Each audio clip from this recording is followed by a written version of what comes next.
আজকে জাতীয় সেনা শহীদ দিবসে আমরা গভীর শ্রদ্ধার সাথে স্মরণ করছি 2009 সালে পিলখানা হত্যাকাণ্ডে পতিত বিডিআর বিদ্রোহে আমাদের যে দেশপ্রেমিক সেনা অফিসার যারা শহীদ হয়েছেন, হত্যাকাণ্ডের শিকার হয়েছেন, আমরা তাদেরকে শ্রদ্ধার সাথে স্মরণ করছি। আজকে বাংলাদেশের ইতিহাসে একটি মর্মান্তিক দিন। 57 জন দেশপ্রেমিক সেনা অফিসার সহ আরও 74 জন, প্রায় 74 জন ব্যক্তি আজকে কিন্তু নিহত হয়েছিলেন।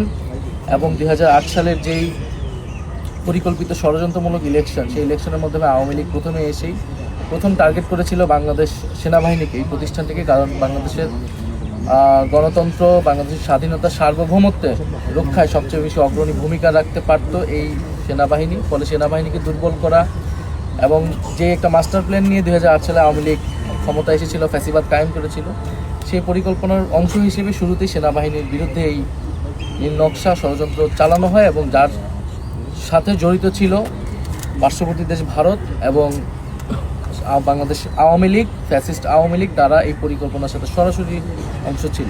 ফলে আজকের দিনে আমরা শুধু শ্রদ্ধাঞ্জলি জানাতেই আসি নাই। আজকের দিনে আমাদের বক্তব্যটি হচ্ছে যে এই হত্যাকাণ্ডের বিচার আমরা চাই এবং বিডিআর যাদের গ্রেফতার করা হয়েছিল বিভিন্ন সময়, আমরা মনে করি না যে সেটা সুষ্ঠু বিচার বা ন্যায় বিচার হয়েছিল। কারণ আমাদের কাছে কিন্তু পুরো ঘটনাটা আসলে জাতির সামনে এখনও উন্মুক্ত হয়নি।